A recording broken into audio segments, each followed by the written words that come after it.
నటసింహం బాలయ్య అయితే ఏజ్ ఏమైనా సరే అసలుకి యాక్టింగ్లో ఆయనకున్న స్కిల్స్ మాత్రం ఇంకా 14 లేదా 20 సంవత్సరాల అన్నట్టుగా ఉంటుంది. ఆయన కెరియర్ మొత్తం 64 సంవత్సరాలలో 50 సంవత్సరాల వరకు సినీ ఇండస్ట్రీలోనే ఆయనకు సంబంధించినటువంటి ఒక ప్రయాణం మనం చూస్తూనే వస్తున్నాం.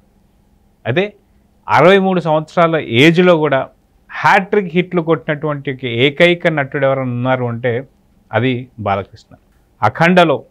అఖండ విజయాన్ని కైవసం చేసుకొని మళ్ళీ ఇప్పుడు హ్యాట్రిక్ హిట్కి మించి మరొక హిట్తో రాబోతున్నాడు బాలకృష్ణ.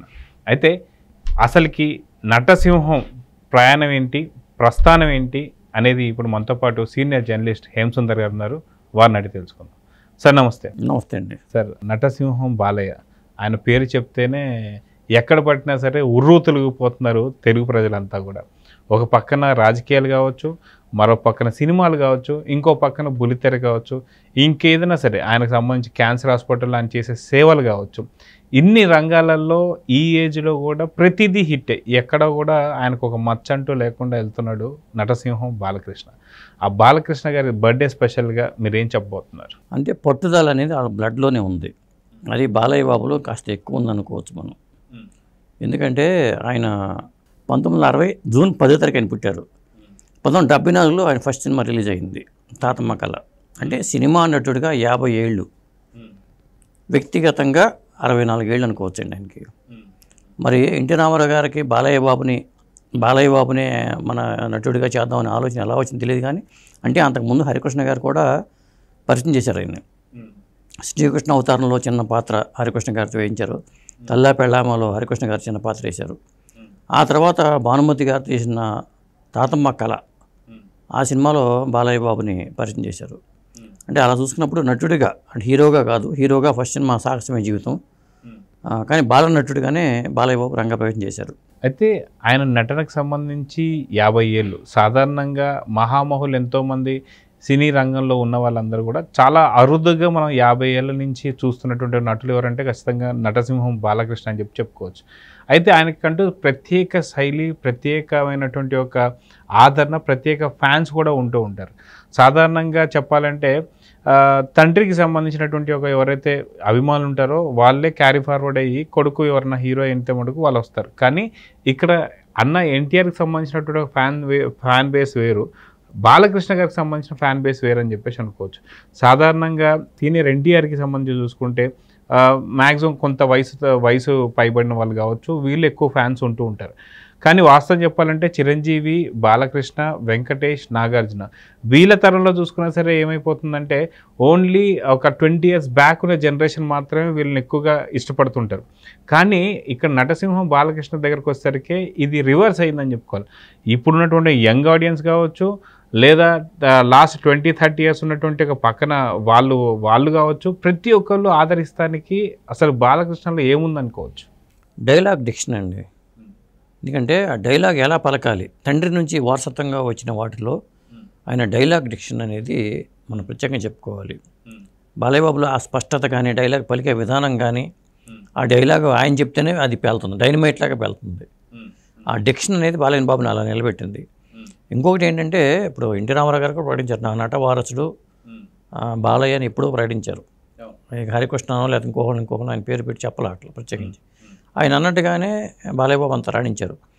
ఇంకొకటి ఏంటంటే, తెలుగు సినిమా ఇండస్ట్రీలో ఉన్న ప్రత్యేకత ఏంటంటే, అది తెలుగు సినిమా ఇండస్ట్రీయే కాదు, నేను అనుకోవటం ఇండియన్ ఇండస్ట్రీలోనే కూడా, అంటే బహుశా బాలీవుడ్లో ఉందేమో కానీ తెలుగుకి వచ్చేసరికి సినిమా రంగంలో హీరోలు తన వారసత్వం అనేది ఎన్టీ రామారావు ఫ్యామిలీ నుంచే స్టార్ట్ అయిందని చెప్పుకోవచ్చండి.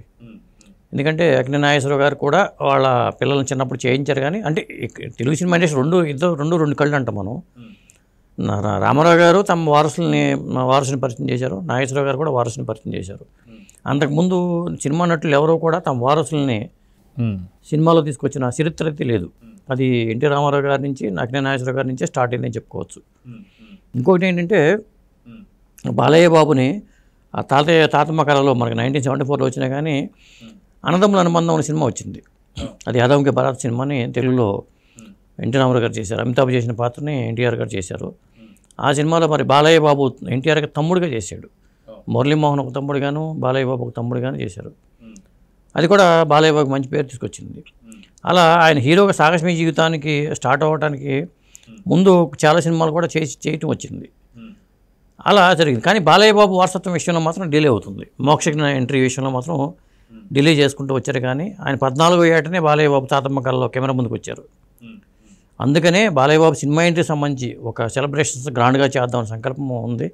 ముఖ్యంగా మా ఫిలిం జర్నలిస్ట్కి ఈ తరపున నేను ఫిలిం క్రిటిక్స్ అసోసియేషన్ తరపున అడిగాను నేను చేద్దామంటే వాళ్ళు ఏమన్నారంటే ఇండస్ట్రీ తరపున కూడా చేద్దాం, మీ ఫిల్మ్ ఇండస్ట్రీ కానీ ఇంకో జర్నలిస్ట్ అసోసియేషన్ కానీ వాళ్ళు కలుపుకొని ఫిలిం క్రిటిక్స్ అసోసియేషన్తో పాటు మన ఛాంబర్ తరపున కూడా మనం ప్లాన్ చేద్దాం అని చెప్పి వాళ్ళు అన్నారు. ఆ ప్రయత్నాల్లో జరగబోతున్నాయి రేపు. ఈ ఎందుకంటే 50 ఏళ్ళ అనేది మామూలు రికార్డు కాదు బాలయ్య బాబు నట జీవితంలో. కాబట్టి ఆ సెలబ్రేషన్స్ కూడా గ్రాండ్గా జరగబోతున్నాయి. అయితే ఇక్కడ చూసుకుంటే మనకి నటసింహం బాలకృష్ణ గారికి సంబంధించి చూస్తే ఆయనకి ప్రత్యేకమైన శైలి ఉంటుంది. యాక్టింగ్లో కూడా చూసుకుంటే పౌరాణికాల దగ్గర నుంచి ఇప్పుడు జానపదాలు కావచ్చు, ఇప్పుడు వస్తున్నటువంటి ఒక నవయుగం సంబంధించినటువంటి ఒక క్యారెక్టర్స్ కూడా ఆయన వేయడం చూస్తూ వస్తున్నాం. కానీ ఉన్నటువంటి ఒక నలుగురు హీరోలు అంటే మెగా హీరోస్ ఎవరైతే అనుకుంటామో చిరంజీవి, బాలకృష్ణ, వెంకటేష్, నాగార్జున వీళ్ళెవరికీ లేనటువంటి ఒక ప్రత్యేకమైనటువంటి ఒక శైలి అనేది మనకి బాలకృష్ణ గారిలో పౌరాణికాల్లో కూడా నటించినటువంటి ఒక ఇప్పుడు పౌరాణికాలు ఎన్టీ రామారావు గారు పేరు తెచ్చిన సినిమాలు పౌరాణికాలు జానపదాలు ఎలా అయితే పేరు తెచ్చిపెట్టే బాలయ్య బాబు కూడా తండ్రి అడుగుజాడలాగా నడిచారు. అంటే భైరవ ద్వీపం కానీ అలాగే సైంటిఫిక్ కథాంశాలు ఇప్పుడు మనం అనుకున్న పాన్ ఇండియా అని మరి ఆదిత్య 316 ఆనాడే పాన్ ఇండియా అని చెప్పుకోవచ్చు. ఇలా ఈ సినిమా కథలకి కూడా చేసుకుంటూ వచ్చారు. ఇప్పుడు శ్రీరామరాజ్యం సినిమా వచ్చింది, అలాగే బాలయ్య బాబు చేసిన పౌరాణికాలు కూడా మనకు ఉన్నాయి. కాబట్టి ఇట్లా అంటే పాత్రల పరంగా వేరియేషన్ చూపించడానికి నటుడికి ఆహార్యం కూడా చాలా అవసరం కాబట్టి అది ఉంది.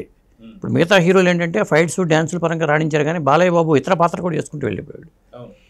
ఇంకొకటి ఏంటంటే బాలయ్య బాబు జీవితాన్ని నట జీవితాన్ని మనం 3 దశలుగా చెప్పుకోవచ్చు ఉంటుంది. ఇప్పుడు బాలనడిగా ఒక దశను పెట్టుకుంటే హీరోగా రాణించే విషయంలో సాగస్మి జీవితంతో మొదలుపెట్టినా కానీ ఇప్పుడు భార్గవ వాట్స్ చేసిన చాలా సినిమాలు కానీ హిట్లు పేరు తీసిపెట్టినాయి. మంగమ్మ గారి మనవడి దగ్గర నుంచి ముద్దుల మావయ్య కానీ ఇలాంటి సినిమాలన్నీ బాలయ్య బాబుకి భార్గవ వాట్స్కి ఒక మంచి సంబంధం ఏర్పడి అప్పుడు పెద్ద హిట్ సినిమాలు వచ్చినాయి. ఆ తర్వాత సమరసింహారెడ్డి నుంచి ఇంకొక దశ అని చెప్పుకోవచ్చు. ఫ్యాక్షన్ హీరోగా రాయలసీమ ఫ్యాక్షన్ ఫ్యాక్షనిజం అంటే ఇలాగే ఉంటుందా అనుకునేలా సమరసింహారెడ్డి, నరసింహనాయుడు, ఆ తర్వాత బోయపాటి గారు వచ్చిన తర్వాత ఇంకొక దశ. అంటే బాలయ్య బాబులో ఉన్న ఆ ఎనర్జీని ఎలివేట్ చేయడంలో బి గోపాల్ గారు ఒక దశకి తీసుకెళ్తే బోయపాటి గారు ఇంకొక దశకి తీసుకెళ్ళిపోయారు. అది వేరే హీరో ఎవరు చేసినా ఒప్పుకోరని రజనీకాంత్ గారే అన్నారు. బాలయ్య బాబు చేసే పనులు మనలాంటి వాళ్ళు నేను చేసినా ఒప్పుకోరని చెప్పి అన్నాడు ఆయన. దీన్ని బట్టి మనం బాలయ్య బాబు స్టామినా అర్థం చేసుకోవచ్చు. ఇప్పుడు అఖండ దగ్గర నుంచి హ్యాట్రిక్ కొట్టి అఖండ తర్వాత వీరసింహారెడ్డి, మొన్న వచ్చిన భగవంత్ కేసరి, అలా హ్యాట్రిక్ కొట్టి ఇప్పుడు NBK 109 మాస్టర్ వస్తున్నాడని అప్డేట్ ఇప్పుడు రాబోతుంది. ఇవాళ ఆ మాస్టర్ అనే టైటిల్ మరి ఏం చేస్తారో తెలియదు, కానీ ఆ మాస్టర్గా మరి బాలయ్య బాబు ఒక పవర్ఫుల్ పాత్రలో బాబీ ప్రజెంట్ చేయబోతున్నాడు. అలాగే రాజకీయంగా కానీ హ్యాట్రిక్లు కానీ ఇలా ఈయన కెరీర్ని చూసుకుంటే మాత్రం అసలు అంత బిజీగా ఉండే నటుడు ఇక ముందు కూడా ఉండడం అన్నట్టుగా ఉంది పరిస్థితి.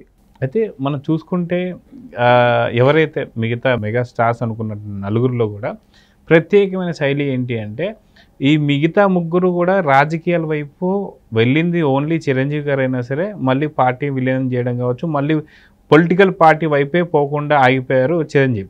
మిగతా నాగార్జున, వెంకటేష్ గారు అయితే పొలిటికల్ ఎంట్రీ కావచ్చు, లేదా పొలిటికల్గా వాళ్ళు ఎటువంటి టచ్ కూడా లేదని చెప్పుకోవచ్చు. కానీ ఇక్కడ ఒక పక్కన చూసుకుంటే హిందూపురంలో 3వ సారి హ్యాట్రిక్ కొట్టడం కావచ్చు, లేదా అఖండ తర్వాత అఖండ, వీరసింహారెడ్డి, భగవంత్ కేసరితో ఇక్కడ ఒక హ్యాట్రిక్ కొట్టడం కావచ్చు. సో ఇవన్నీ కూడా బాలకృష్ణ గారికి మాత్రమే సాధ్యం అంటే ఏమంటారు? 100%. ఎన్టీ రామారావు గారు ఎలా అయితే సినిమాల్లో రాజకీయాల్లో రాణించారో బాలకృష్ణ గారు కూడా రాణిస్తున్నారు. ఇంకో హీరో ఎవరో రాణించలేదు కదా. వారసులుగా వచ్చిన హీరోలు మరి ఇండియన్ హిస్టరీలో చూడండి, వారసులుగా వచ్చిన వాళ్ళు సినిమాల్లోనూ రాజకీయాల్లోనూ రాణించిన వాళ్ళు లేరు. సినిమాలో రాణించిన వాళ్ళు ఉన్నారు, రాజకీయాల్లో కూడా రాణించిన వాళ్ళు లేరు. ఆ విధంగా చూసినా బాలయ్య బాబు నెంబర్ 1 అని అనుకోవాలి. అయితే ఇక్కడ 3వ రంగం కూడా తీసుకుంటే సేవా రంగంలో తీసుకుంటే క్యాన్సర్ హాస్పిటల్ చూసుకుంటే ఇప్పటికి వెళ్ళినా సరే మీకు జనాలు కిటకిటలాడుతూ ఉంటారు. సో అక్కడ సేవా దృక్పథంలో కూడా ఆయన వెనుకంజ వేయడం లేదు. సో 3 రంగాలను మెయింటైన్ చేయడం కావచ్చు.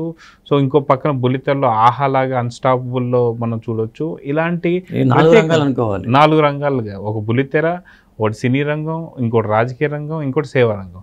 సో 4 రకాలుగా ఆయన ఎలా మెయింటైన్ చేస్తున్నాడు ఈ ఏజ్లో అంటే ఏమంటారు? ఇప్పుడు ఆహాలో ప్రోగ్రామ్కి అన్స్టాపబుల్ అని పెట్టారు. వాళ్ళకి ఎట్లా వచ్చిందో తెలియదు కానీ అన్స్టాపబుల్ అని. మరి బాలయ్య బాబు గారి కెరీర్ కూడా అన్స్టాపబుల్ అని మనకు రుజువు అవుతుంది. అటు హోస్ట్గా మరి ఆయన అది అన్స్టాపబుల్ ఎంత పెద్ద క్లిక్ అయిందో మనకు తెలుసు. బాలయ్య బాబు బుల్లితెరకు పనికి వస్తాడా అనే సందేహాన్ని పటాపంచలు చేస్తూ ఆ షో సీజన్ల వారీగా కొనసాగుతుంది. అది అలా చూసుకుని మళ్ళీ సేవా కార్యక్రమాల పరంగా చూసుకుంటే బసవతారకం క్యాన్సర్ హాస్పిటల్ పెట్టుకుని ఆ క్యాన్సర్ పేషెంట్లు కానీ అందించిన సేవలు కానీ ఇట్లా చూసుకున్నప్పుడు, ఎందుకంటే ఆయన చాలా బిజీగా ఉన్నారు. ఇప్పుడు మొన్న గెలిచిన తర్వాత మొన్ననే మళ్ళీ హిందూపురం వెళ్ళిపోయి ప్రమాణ స్వీకారానికి వచ్చి మళ్ళీ హైదరాబాద్ వస్తారు. అప్పుడు వచ్చాకే మేము కలిసి ఈ సెలబ్రేషన్స్ 50 years సెలబ్రేషన్స్ విషయంలో మాట్లాడే ఇది ఉంది. సో ప్రత్యేకంగా బాలకృష్ణ గారి గురించి చెప్పాలి అంటే మీరు ఏం చెప్తారు సినీ ఇండస్ట్రీ తరఫున? ఏం చెప్పాలంటే ఆయనలో ఉన్న డైనమిజం అండి. ఎందుకంటే చాలామంది బాలయ్య బాబు దగ్గరికి వెళ్ళడానికి భయపడుతూ ఉంటారు. ఆయన మూడ్ బాగాలేదు ఇలాంటి పదాలు ఎక్కువ వినిపిస్తూ ఉంటాయి. అంటే మనిషి రూపాన్ని చూసి అంచనా వేస్తూ ఉంటారు. ఆయనతో మింగిల్ అయిపోతే మళ్ళీ ఆయన కలిసిపోతాడట. చాలామంది చెప్పేది ఏంటంటే ఆయన ఏదో ఇలా వెళ్ళిపోతూ ప్రేమగా ఇలా అన్నాడు అనుకోండి. ఇప్పుడు మోహన్ బాబు కూడా అంటూ ఉంటారు. మోహన్ బాబు దగ్గరికి వెళ్ళినా కానీ నుంచున్నా కానీ వచ్చి వెళ్తూ ఎట్టు పెట్టి ఇలా గుద్ది వెళ్తాడు ఆయన. అది పలకరింపు, ఒక విధమైన పలకరింపు కూడా. అది అలా అర్థం చేసుకోవచ్చు. అవును, అదేండి బాలయ్య బాబులో ఉన్న ఆ ప్రత్యేకతలే మనం మెచ్చుకోవాలి. సో చూద్దాం సార్, ఖచ్చితంగా 64 సంవత్సరాలు తన జీవిత చరిత్రలో 50 సంవత్సరాల పాటు పూర్తి సినీ ఇండస్ట్రీకి అంకితమే కాకుండా పలు రంగాల్లో ఆయన చేస్తున్నటువంటి సేవలు అంతా గుర్తిస్తున్నాం. సో మన లియో తరఫున కూడా ఆయనకి జన్మదిన శుభాకాంక్షలు తెలియాలి. నమస్తే. నమస్తే.